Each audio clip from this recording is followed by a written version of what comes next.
నీ మాట ముత్యం, నువ్వు సత్యం. కోరేది క్షేమం, లక్ష్యం అందరి సంతోషం.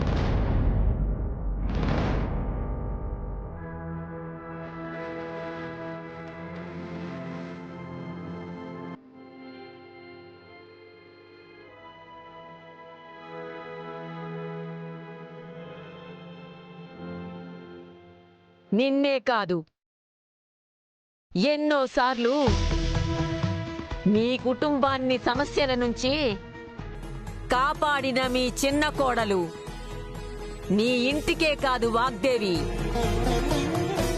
నీ వంశానికే తలమానికం.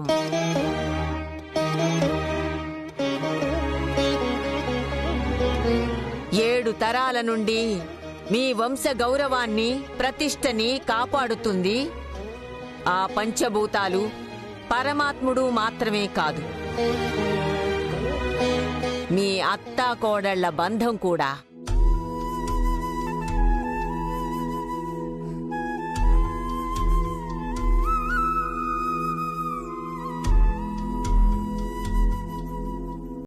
మొదటి తరం మాణిక్యాంబ,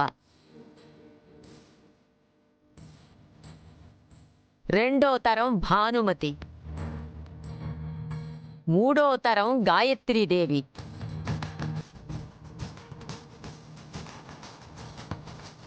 నాలుగో తరం రత్నప్రభ, ఐదో తరం అఖిలాండేశ్వరి, ఆరో తరం సునందాదేవి, ఏడో తరం నువ్వు.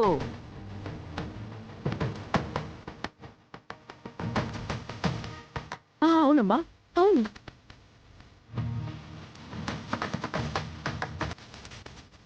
నీకు కోడలిగా అత్తగారికి సేవ చేసుకునే అదృష్టం లేకపోయినా నీ కోడలు మాత్రం నిన్ను దేవతలా చూసుకుంటుంది.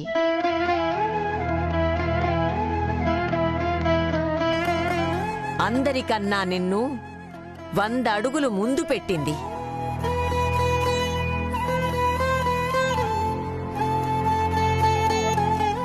వేయి నోళ్లు పొగిడేటట్టు చేస్తుంది.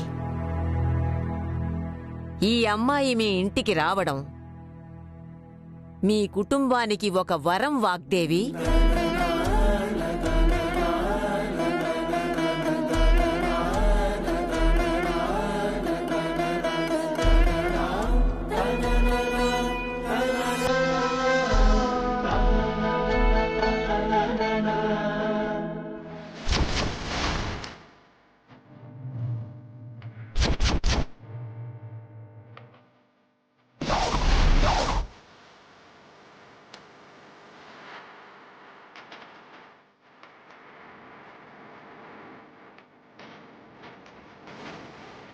అలాంటి నీ కోడల గురించి నలుగురి ముందు గొప్పలు చెప్పావే తప్ప తగ్గ గౌరవం ఇచ్చావా?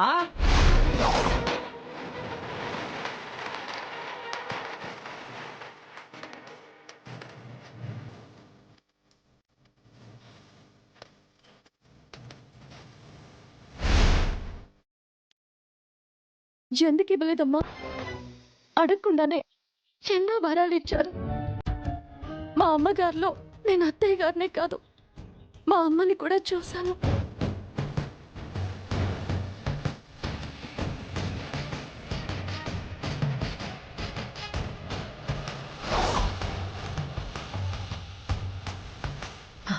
అన్నిట్లో నా విలువని, నా గౌరవాన్ని కాపాడే నా చిన్న కోడలంటే నాకు నాకు చాలా ఇష్టమమ్మా. అందుకే తన చేతికే ఇంటి బాధ్యతలన్నీ అప్పగించాను.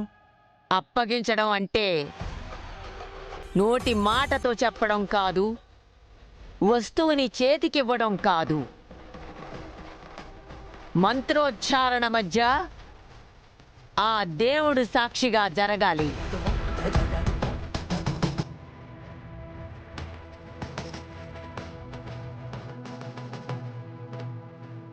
ఇంట్లో ఘనంగా గౌరీ పూజ చెయ్యాలి.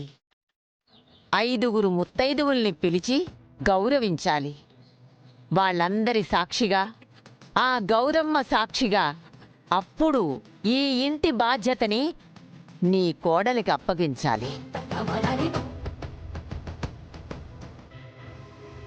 అప్పుడే నువ్వు కాపాడిన గౌరవం, ఎలుగెత్తి నిలబెట్టిన పరువు, ప్రతిష్ట అజరామరంగా ఉంటాయి.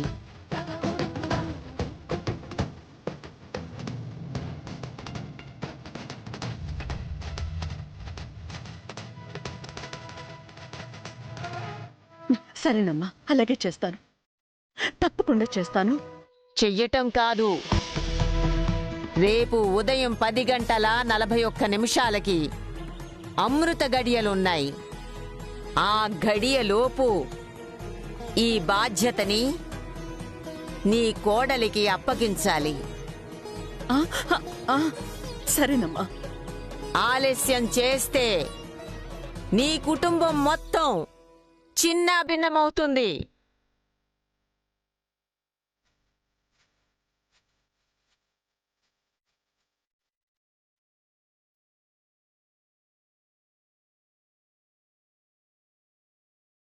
క్షణం ఆలస్యమైన అమృతం విషమవుతుంది. మీ వంశానికి పరిహారం లేని శాపమవుతుంది. నీ ఇంటి కోడలు శాశ్వతంగా దూరం అవుతుంది.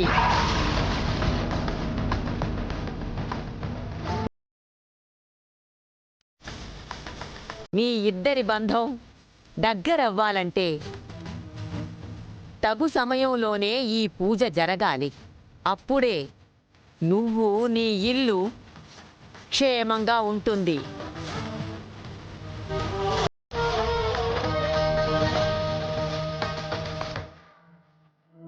లేదమ్మా, లేదు. మీరు చెప్పినట్టే సమయంలోపే పూజ చేస్తాం. వాణి చేతికి బాధ్యత అప్పగిస్తాం. శివోహం.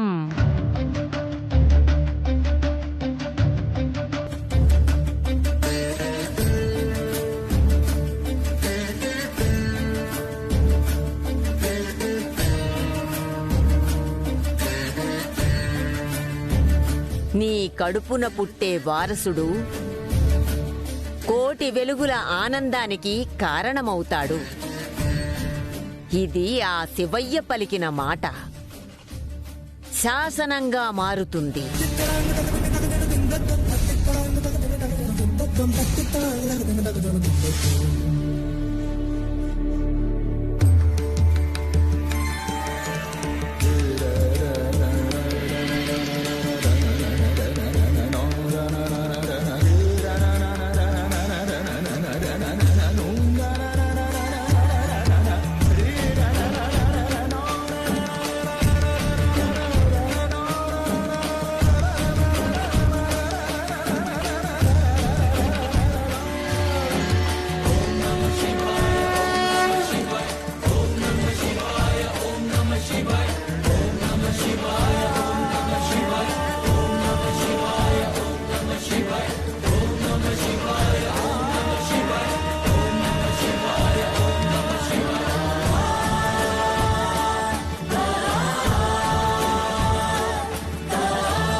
నీ కోడలి సంతోషం ఇక నుంచి నీ బాధ్యత మాత్రమే కాదు, ఆ శివుడి ఆన కూడా.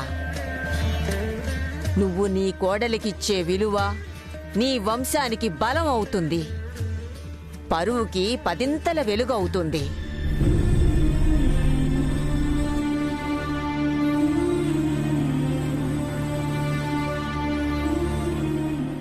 మీ ఇద్దరి బంధం బలపడుతుంది.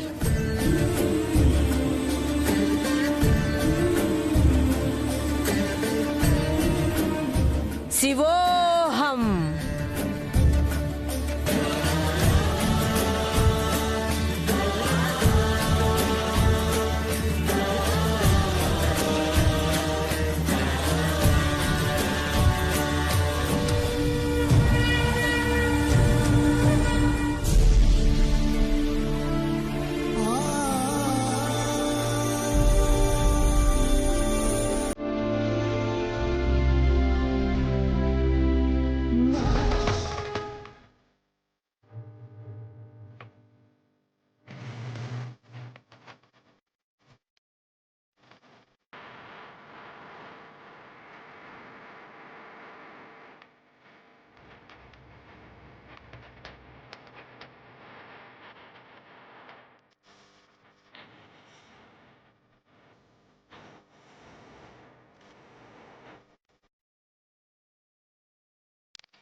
సరస్సుకి భజన చేయడానికి వచ్చిందనుకున్నాను కానీ నాకు కూడా ఛాన్స్ ఇస్తుందని అనుకోలేదు. ఈవిడ చెప్పిన టైంకి గౌరీ పూజ జరగకుండా చేస్తే సరస్సు పర్మనెంట్గా ఈ ఇంటి నుంచి దూరం అవుతుంది, నా కోరిక నెరవేరుతుంది.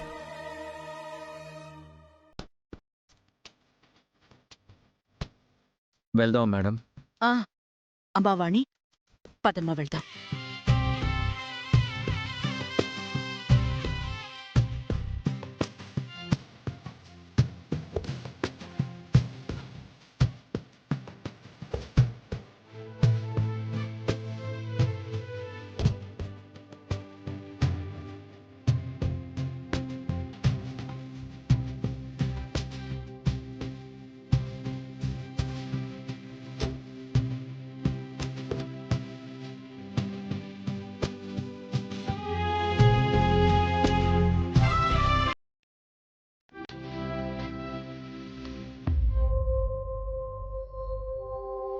రాహుల్,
ఏమైందమ్మా?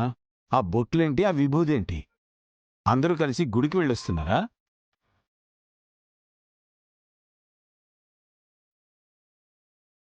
లేదండి, దేవతే మమ్మల్ని వెతుక్కుంటూ మా దగ్గరకొచ్చింది.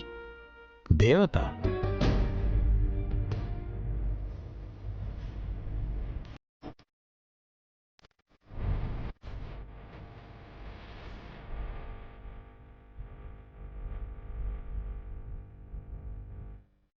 దేవత రావడం ఏంటి?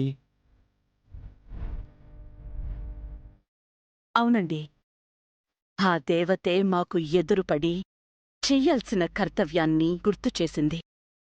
నా కోడలి గొప్పతనాన్ని నాకు చెప్పిందండి.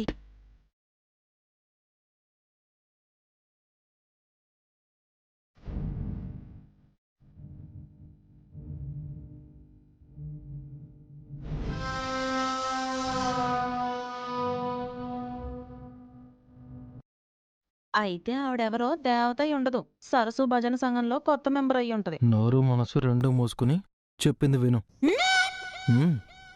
మ్మ్.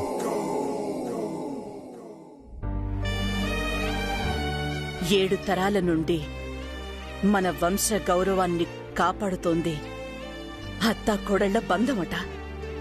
ఆ బంధానికి గౌరవం, విలువని పెంచేది, ధైర్యంగా అందరిని ముందుకి నడిపించేది, మన వంశ ప్రతిష్టని చిరస్థాయిగా కాపాడేది ఎవరో కాదట, ఇదిగో వాణియే అట. అలా అని ఆ దేవత చెప్పిందండి.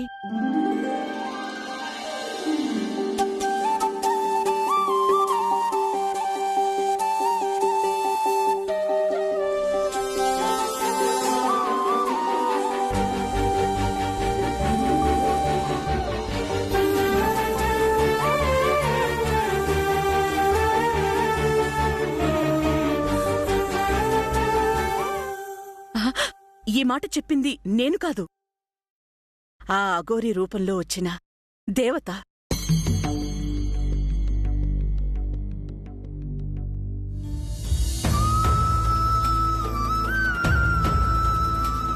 అంటే దేవత చెప్తే గాని నీకు మన కోడలు గొప్పతనం గురించి తెలియలేదా? ఆహాహా, తెలియకపోవడం అని కాదు, నా కోడలి గురించి అంత గొప్పగా చెప్పడం, నేను ప్రత్యక్షంగా వినటం నాకు చాలా గర్వంగా ఉంది అంటున్నాను. ఓ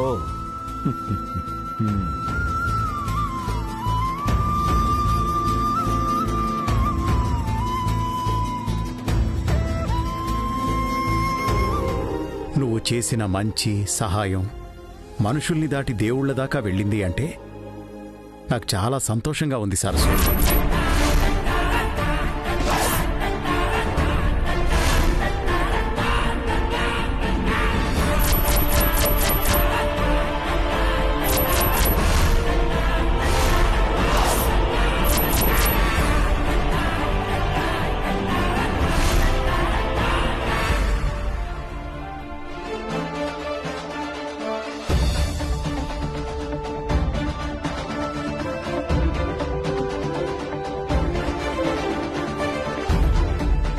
చూడండి, ఇంత సంతోష సమయంలో మాట తడబడకుండా చూసుకోండి. మరీ ముఖ్యంగా ఆ సరస్సు పేరు.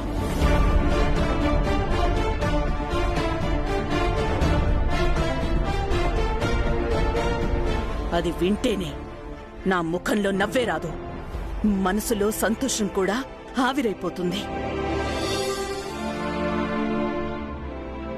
జాగ్రత్త,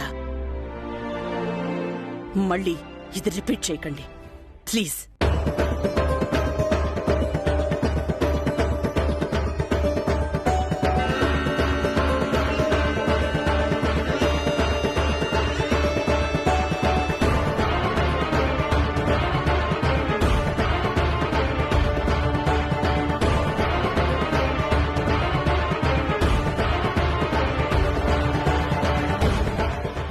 వాణి, ఇన్ని రోజులు నువ్వు నన్ను తల్లిగా చూడటమే కాదమ్మా, ఇక నుండి నేనే నిన్ను కన్న బిడ్డలా నీకు ఏ కష్టమూ లేకుండా చూసుకుంటాను, సరేనా?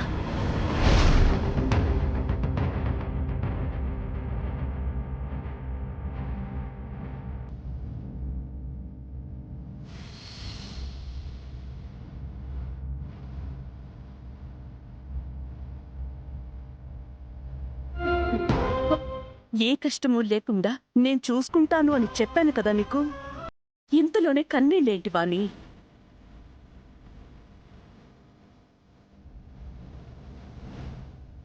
మేడం, మీరంత పెద్ద మాట అనేసరికి సంతోషం తట్టుకోలేక ఎమోషనల్ అయింది.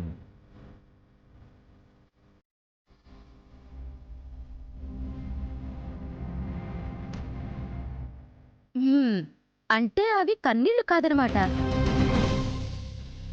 ఆనంద బాష్పాలన్నమాట. అంతే కదా వాణి?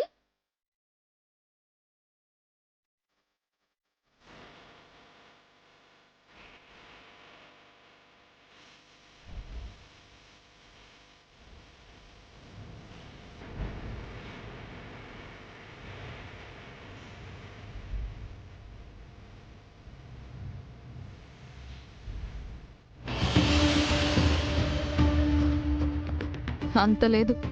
నిజం బయటపడితే దీని బతుకు ఏమవుతుందోనని భయంతో ఏడుస్తుందో ఏమో. చూడమ్మా, ఇక నుంచి నీ ఆనందం కూడా ఎప్పుడూ చిరునవ్వులా ఉండాలి. ఇలా కన్నీరుగా అస్సలుండకూడదు. ఎందుకంటే నువ్వు మా ఇంటి మహాలక్ష్మివమ్మా, మహాలక్ష్మివి.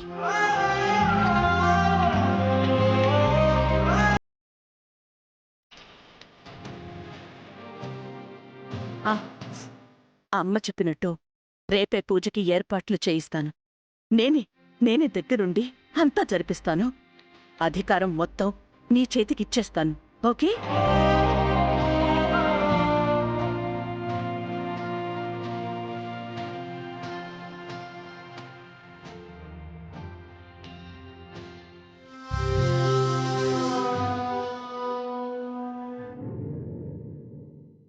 కొత్తగా అప్పగించి ఇటువెందుకు? ఎప్పటి నుండో చక్రం తిప్పేస్తున్నది కదేటి? పేరుకి ఇంటి పెద్ద కోడలైనా నా బతుకు మాత్రం సీలింగ్ ఫ్యాన్లా ఉన్న చోట తిరగడమే తప్ప ఓ మలుపు లేదు, గెలుపు లేదు.